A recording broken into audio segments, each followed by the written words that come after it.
feels you might have done better for yourself socially. Well, I wouldn't say... No, Gerald, that's all right. Don't blame her. She comes from an old country family, landed people and so forth, so it's only natural.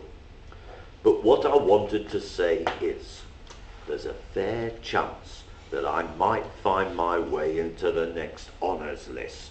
Just a knighthood, of course. Oh, I say, congratulations. Oh, thanks, but it's a bit too early for that. So don't say anything. But I've had a hint or two. You see, I was Lord Mayor here 2 years ago when royalty visited us, and I've always been regarded as a sound, useful party man. So, well, I gather there's a very good chance of a knighthood.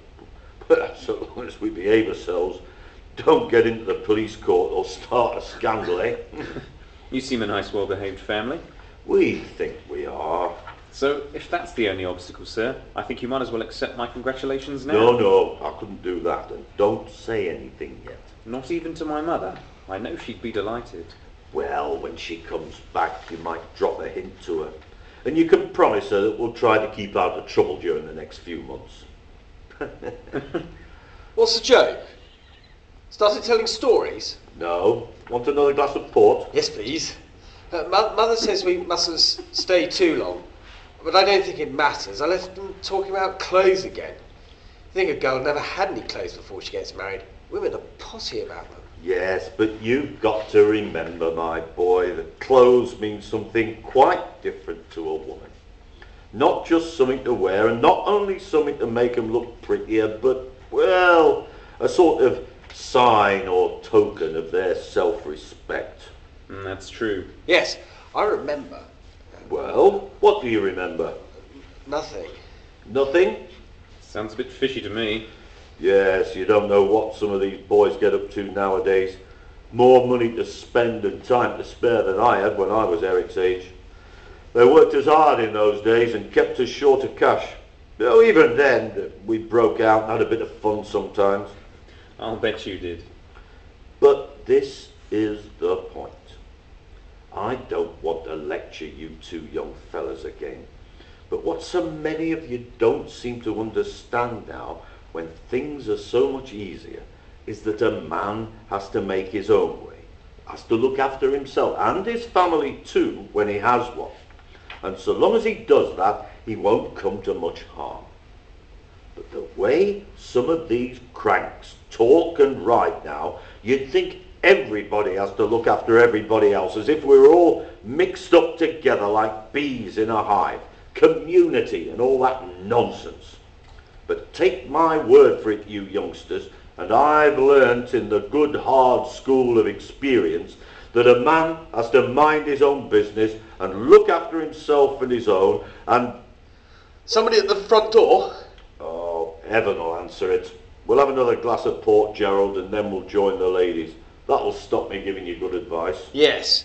You've pardoned on a bit tonight, Father. Well, special occasion, and feeling contented for once. I wanted you to have the benefit of my experience. Please, sir, an inspector's called. Inspector? What kind of inspector?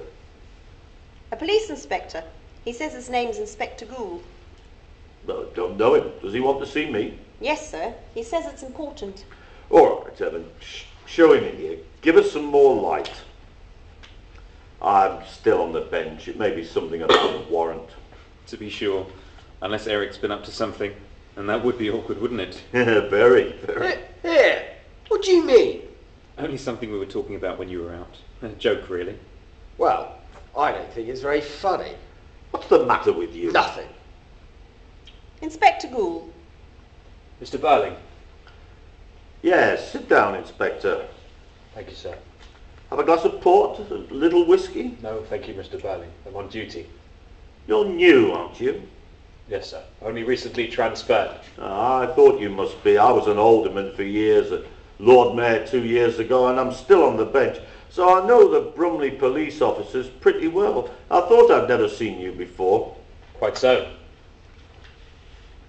Well, what can I do for you? Some trouble about a warrant? No, Mr. Burling. Well, what is it then? I'd like some information if you don't mind, Mr. Burling. 2 hours ago, a young woman died in the infirmary. She'd been taken there this afternoon because she'd swallowed a lot of strong disinfectant. Burnt her inside out, of course. My God! Yes, she was in great agony. They did everything they could for her at the infirmary, but she died. Suicide, of course. Yes, horrid business. But I don't understand why you should come here. She mounted the room that she had, and she'd left a letter there in the sort of diary. Like a lot of these young women who get into various kinds of trouble. She'd used more than one name. But her original name, her real name, was Eva Smith. Eva Smith? Do you remember her, Mr. Burling? No, I seem to remember hearing that name, Eva Smith, somewhere, but it doesn't convey anything to me, and I don't see where I come into this. She was employed in your works at one time. Oh, that's it, is it? Well, with several hundred young women there, you know, and they keep changing. This young woman, Eva Smith, was a bit out of the ordinary. I found a photograph of her in her lodgings. Perhaps you'd remember her from that. Any particular reason why I shouldn't see this girl's photograph, Inspector? There might be. And the same applies to me, I suppose. Yes. I can't imagine what it could be. Neither can I. And I must say, I agree with them, Inspector. It's the way I like to go to work. One person and one line of inquiry at a time. Otherwise, there's a muddle. Ah, I see. Well, sensible, really. You've had enough of that port, Eric. I think you remember Eva Smith now, don't you, Mr. Burling? Yes, I do. She was one of my employees, and then I discharged her. Is that why she committed suicide? When was this, Father? Just keep quiet, Eric, and don't get excited. This girl left us nearly 2 years ago. Let me see. Must have been in the early autumn of 1910. Yes, end of September 1910. Yes, that's right. Look here, sir. Wouldn't you rather I was out of this? I don't mind you being here, Gerald, and I'm sure you have no objection, have you, Inspector? Perhaps I ought to explain first that this is Mr. Gerald Croft, the son of Sir George Croft. You know, Crofts Limited? Mr. Gerald Croft, eh? Yes. Incidentally, we've been modestly celebrating his engagement to my daughter Sheila. I see. Mr. Croft is going to marry Miss Sheila Burling. I hope so. Then I prefer you to stay. Oh, all right.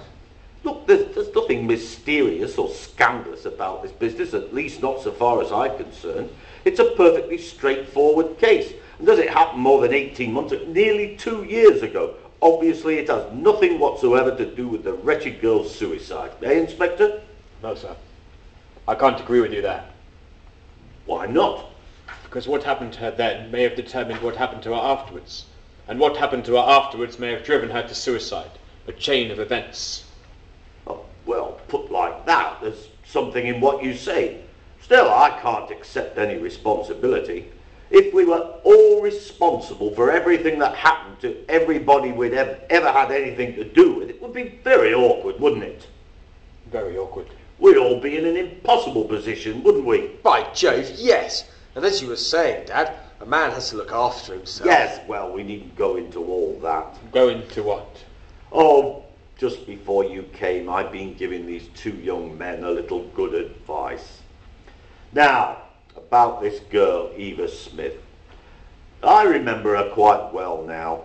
She was a lively, good-looking girl, country-bred, I fancy. And she'd been working in one of our machine shops for over a year. Good worker, too. In fact, the foreman there told me he was ready to promote her into what we call a leading operator, in charge of a small group of girls. But after they came back from their holidays that August, they were all rather restless, and they suddenly decided to ask for more money. Well, they were averaging about 22 and 6, which is neither more nor less than is paid generally in our industry. They wanted the rates raised so they could average about 25 shillings a week. Well, I refused, of course. Why?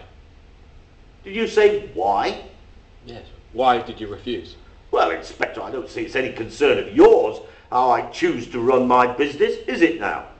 It might be, you know. I don't like that tone. I'm sorry, but you